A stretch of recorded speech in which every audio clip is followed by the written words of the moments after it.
The people who call Trump a criminal are protecting actual predators. The Epstein files would destroy legacies. They know it.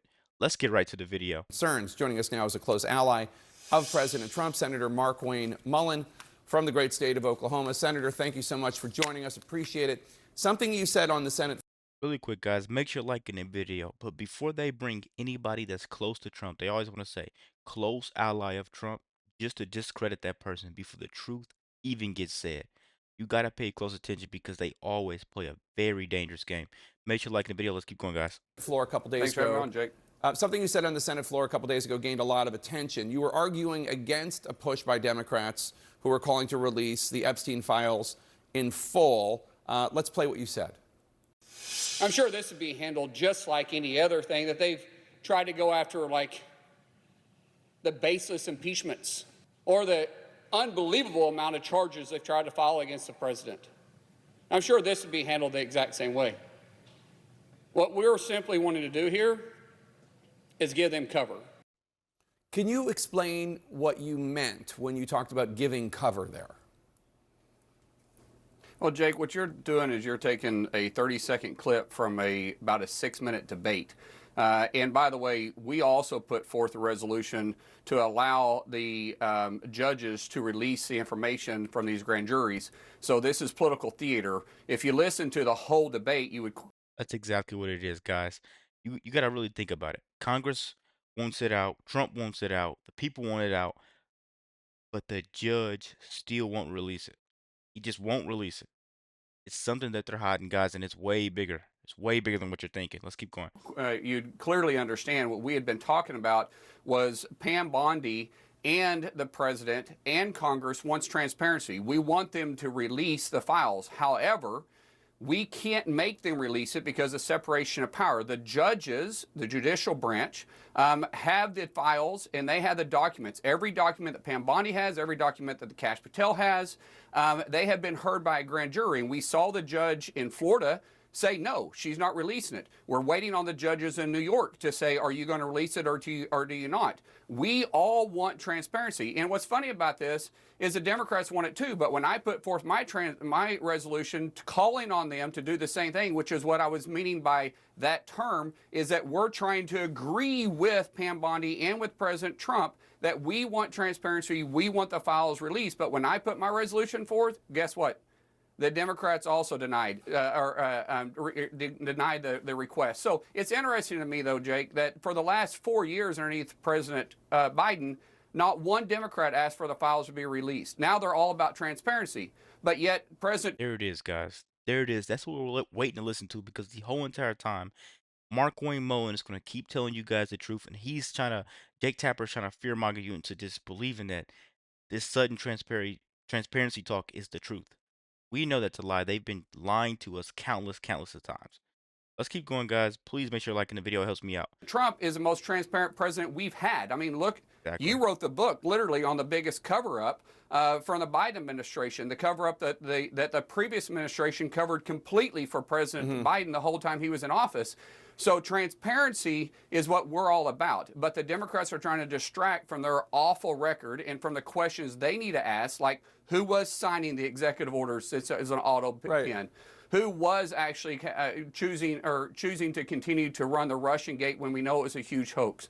Who was making the decisions at the White House? And they can't answer that, so they're deciding to run a distraction by this Epstein file when it's a big hoax and the American people know it because they never said a word about it when Biden was in office. But let's just take a step back here. The reason that we're here where we are is because for years, President Trump and the MAGA base and Trump's allies have been calling for the release of the Epstein files. And then after taking office, take a listen to what Attorney General Pam Bondi has been saying over the course of the past few months. Take a listen.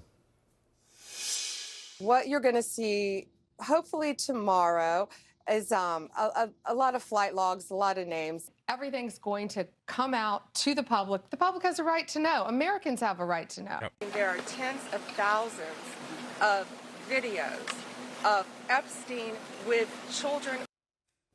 Now the administration is saying they can't release this information. Now, I understand you're talking about a resolution you offered calling for the grand jury to release transcripts from the grand jury investigation into Epstein and Ghislaine Maxwell, and a judge said no. But there's troves of information that the administration could release tomorrow if they wanted to, and they've been promising to, and they haven't.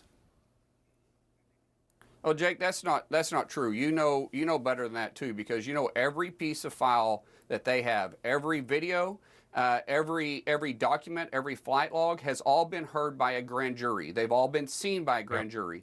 And we want the judges to release it. Pam Bondi has called on the judges to release it. Trump has called on them to release it, and the Congress has called on them to release it. But we can't, because there is a true co-equal branches of government, so we can't force the judicial branch to do anything.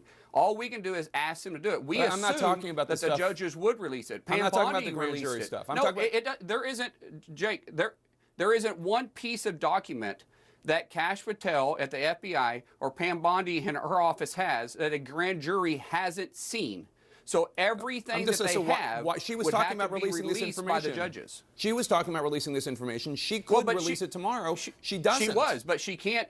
No, she can't release it until the judges release it. Because if it's been heard by a grand jury, and Jake, you know this, if it's been heard by a grand jury, regardless if Pam Bondi has it or the FBI has it, the judge that overseen the case that the grand jury listened to and saw the documentation and the evidence has to be released by the judge. And you know that. I don't think that that's correct. I think that the FBI and the Southern District of New York and the Southern District of Florida, and just because something has been shown before a grand jury, that doesn't mean it is only going to be, it can only be released to the public by a judge. If the FBI has it, they can release it.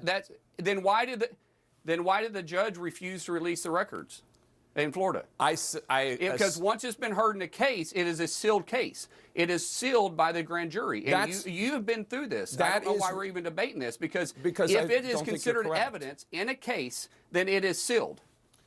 The information that has been released. Bring a separate judge on and ask them the same question. Grand jury hearings and transcripts, the judge has control over. Absolutely. That doesn't mean that everything that went into the grand jury is therefore locked from the public. It does not work that way, and that's why Attorney General Bondi was saying for months. Well, then tell me why for months she was saying that she's going to release the information tomorrow.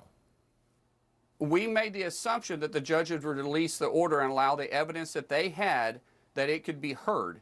But it's all been sealed. And so if it's been a sealed case, we can't release it until the judges allow us to release it. And you would think common sense would play. That's why they asked for transparency. We want transparency. We want the judges to have transparency in this too. But remember, there was a plea deal that was struck in 2009, way before I was in office, way before Trump was even considering to be in office, way before Pam Bondi was in office, way before Kash Patel was director. 2009, there was a sweetheart plea deal that was made underneath the Obama administration with Epstein. That's not and that sweetheart has not been exposed. No, it was 2000. Not? Well, when was the case heard? So, guys, really quick, the deal came under Obama's DOJ, and they're still trying to blame Trump for it. Trump is the exact person that reopened the case. I look at it like, if I'm involved with something and I got away with something, I wouldn't be trying to dig deeper and reopen the case to investigate it. That's what's upsetting me, man. The same judges who have been silent when Epstein died in the jail cell with no cameras are the same person you're expecting to release these files. Something's up and something's not making sense. Let's keep going, guys. It was 2008. It was the U.S. attorney at the time was a guy named Alex Acosta. He was a Bush appointee. He went on to become President Trump's Secretary of Labor. It all took place in 2008. Who was in office at the time? 2008, George W. Bush. Who was in office at the time? George W. Bush. No, 2009 is when the case came out, and it was and Obama was in office at the time. It's not true. Trump's the only guy standing up tall while the rest of his people are hiding behind judges and a bunch of distractions. Let me know what you guys think about this quick video. Be sure to like, comment, subscribe if you're new. And as always, let me know what you react to. We're out.